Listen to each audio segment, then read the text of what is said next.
Welcome back to Fitness Manifesto. I am one of your hosts, Kim, and joining me is Justin. Welcome to this new show that we've started, which focuses on life, awesomeness, friendship, and fitness as a whole.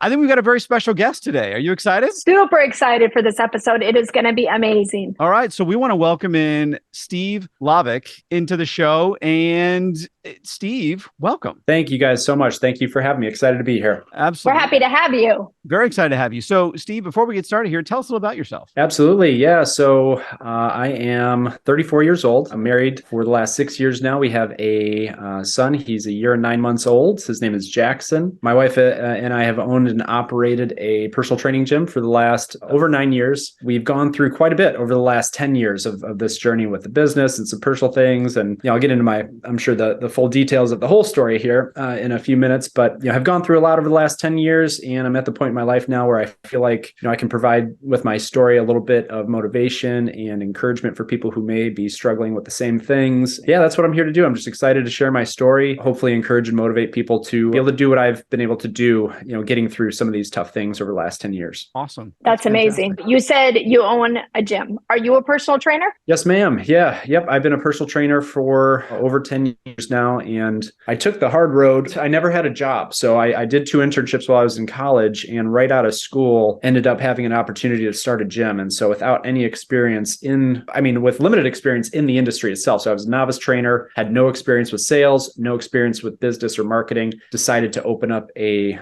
business. I could write a book on how not to start a business and run a gym with how many mistakes we've made. But we've made it through, I think, being young and just having a ton of grit and being stubborn, having a ton of energy, but also obviously being very passionate about what we were doing in the industry. But yeah, so been a trainer for the last 10 years now. At this point with our business, I do still train. I also train our trainers, and I also communicate with our members on a daily basis, trying to provide as much value as I can. That's awesome. That's really, really cool. That's incredible. Now, you mentioned something here, and I got to pull this thread for a sec because we like to keep it a little bit light before we get serious here in a second. So what is one of the biggest mistakes? Because I've been an entrepreneur for a long time too, and I feel like any entrepreneur can write a book on what not to do, right? Because you fail and you fail fast, but it's how you recover that I found really matters. So in your experience, what has been one of your, what's the biggest moment that you kind of look back on and go, I can't believe I did that? Ooh, wow. I could probably come up with a long list there, but I would say starting the business without having any idea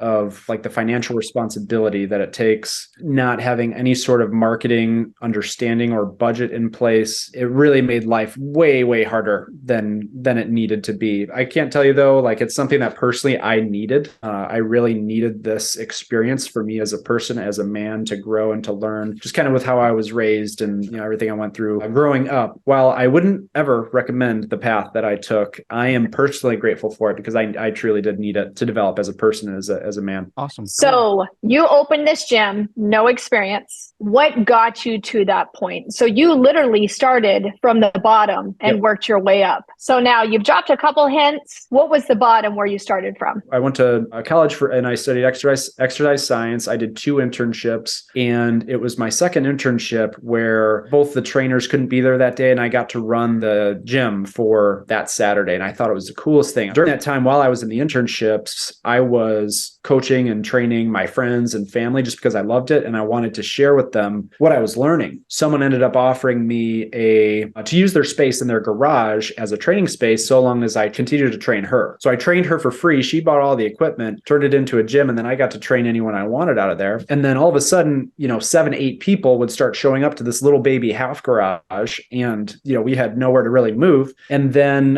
one of the people that was showing up, they offered me their space, which was a little bit bigger. Essentially, it was actually a barn. There weren't cows and chickens or anything like that, but technically it was a barn. So I graduated and I spent all my money on equipment and turned this barn into a gym. And that's where the business was technically born. So the LLC was formed in this barn, which was 10 years ago. So technically I've been, in business for 10 years. We've been in a legitimate space for 9 years, but the business started 10 years ago. So that's kind of how we started. And then this is kind of where it gets a little bit deeper and not as happy or joyful part of the story. But when I was in college, my best friend was murdered. I was in a place at that point. I was in my 5th year in school, and I had a 5th year baseball.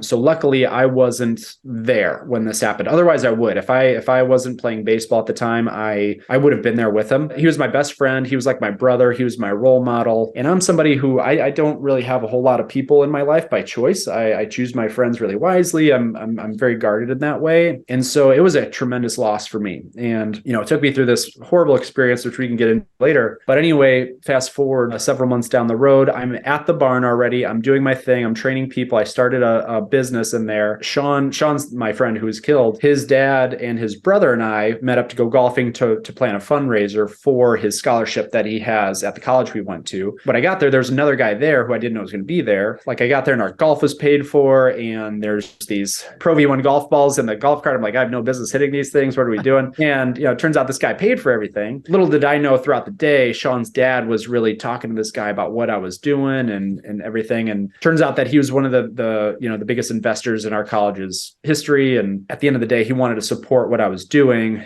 And then that's how we got our initial funding to start our 3,500 square foot personal training facility. So wow. So they saw something in you, especially Sean's dad, if he brought somebody in to basically scout you to fund this gym. He had to have, because looking back at it, it takes some brass I was 23 years old, and this guy just threw $200,000 at a business with a 23-year-old with limited experience. So he had to have seen something, because it ended up working out.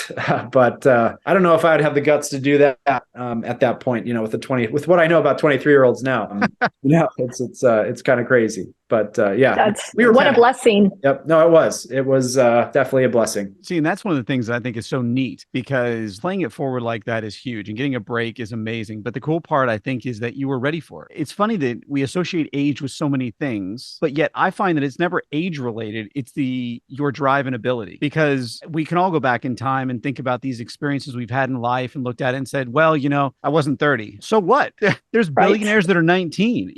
So it's very rarely is it age related. And yes, I do agree. At 23, would I give myself money? Heck no. But if I was ready and willing and I had someone out there looking out for me, I would make that money work more for anything. And so I guess my follow-up question to that is, having someone like that in your life, having a mentor, having someone that can provide the business acumen and the money behind it, sounds like it was invaluable. Was he a really good partner? Did it work out well? Well, it definitely worked out well. And the interesting thing was, he was not involved at all. He kind of just let us go, it was both good and bad. It's like, because we did need, some support. We didn't know what we were doing, obviously, but at the same time, again, I wouldn't recommend this for anyone, but we were just kind of thrown into the fire, and, we had to just figure it out. And so, it was brutal. I'm not going to lie. It was one of the scariest. And, I was 5 a.m. to 8 p.m. Monday through Friday for 2 years straight, and on Saturdays as well. It's like, this guy took this risk on me, and there was no way I was going to let him down. One thing that you made me think of too with the wisdom, because I think that's so true,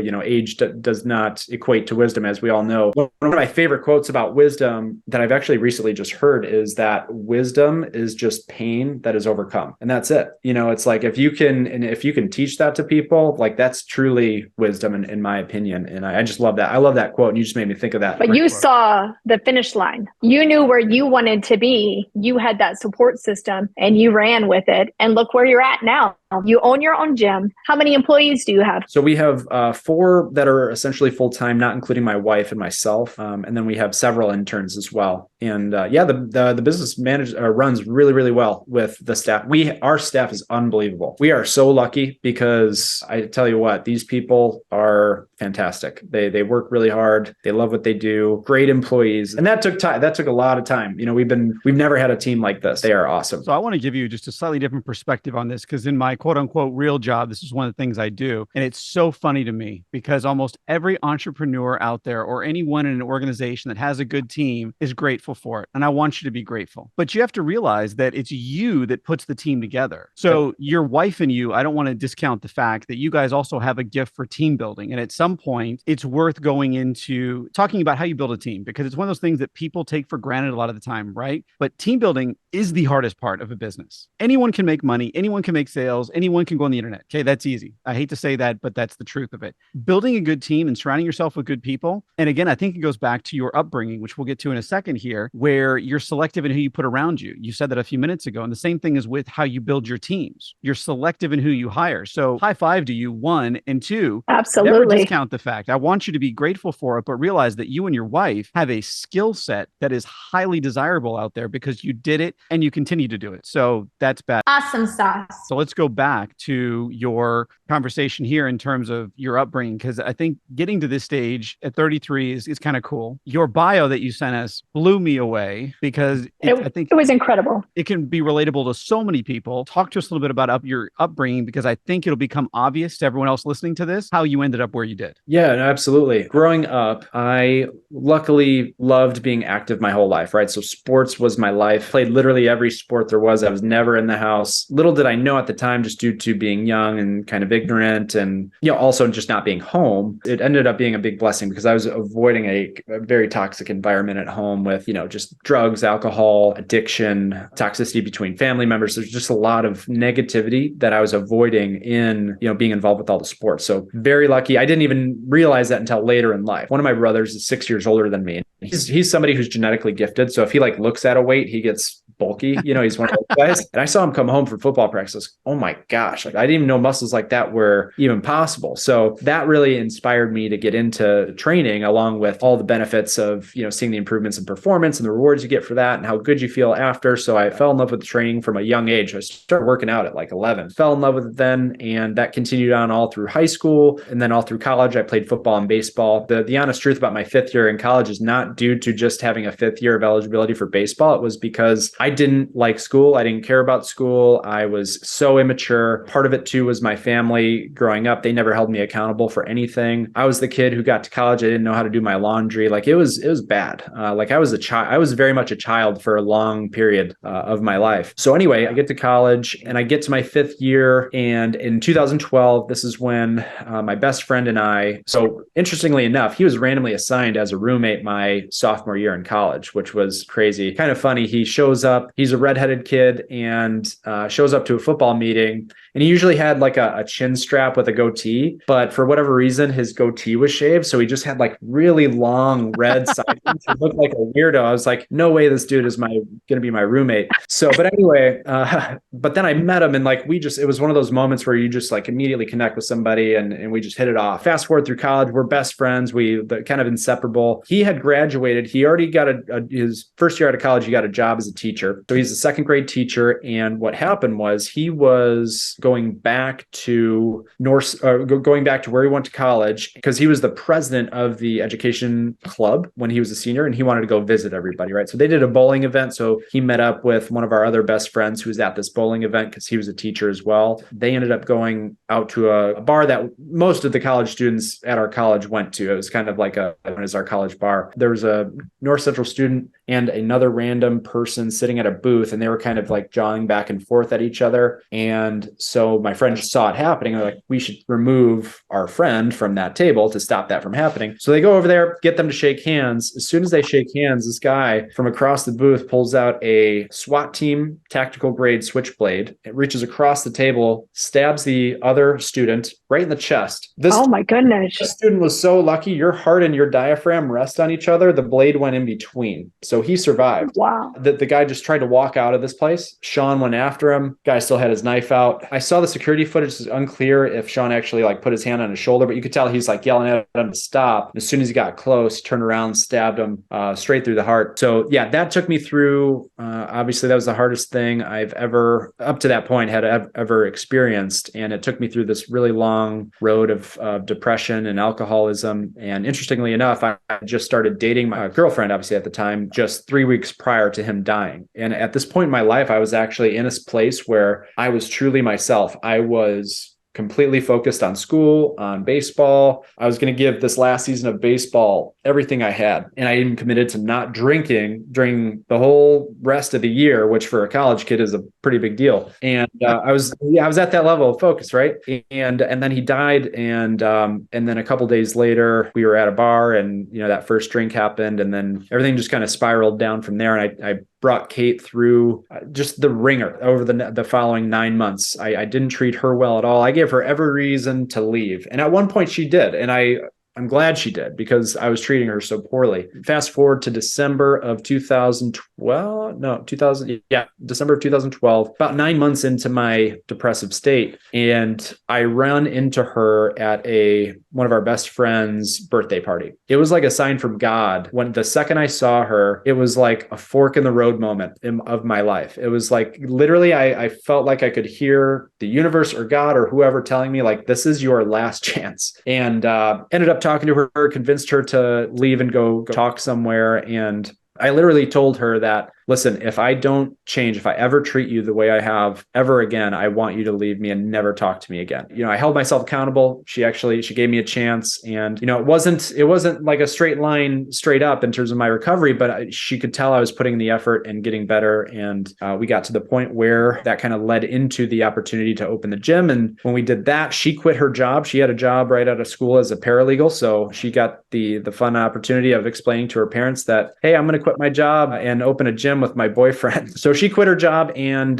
she nannied 3 days a week and then volunteered her time at the gym the other 3 days a week just so that we could make it. And if she didn't do that, we wouldn't have made it. Yeah, I mean, just to kind of continue on with this roller coaster of the last 10 years, this last part will go a little bit quicker, but we opened the gym, which was crazy. It was so insanely difficult. I don't know to this day how we made it. Our start off expenses were like $8,000 a month. And to that point, I was like, I never made $8,000. Like, I don't think I made $8,000 in my life. And I'm like, how the heck are we going to do this in 1 month? We ended up grinding it out, making it happen. Fast forward a couple of years down the road, this roller coaster then really started for us. So my wife ended up getting Lyme disease, which was extremely difficult. If you've ever met anyone who's dealt with that, we had to end up moving in with her parents due to her sickness. And then also some financial things on my end with student loans. And that concludes today's episode of the Fitness Manifesto. I know you guys enjoyed it. And Kim, I want to say thank you to you and to our audience for making this podcast what it is. Yes, we wouldn't be here if it wasn't for you guys. And stay tuned for the next episode.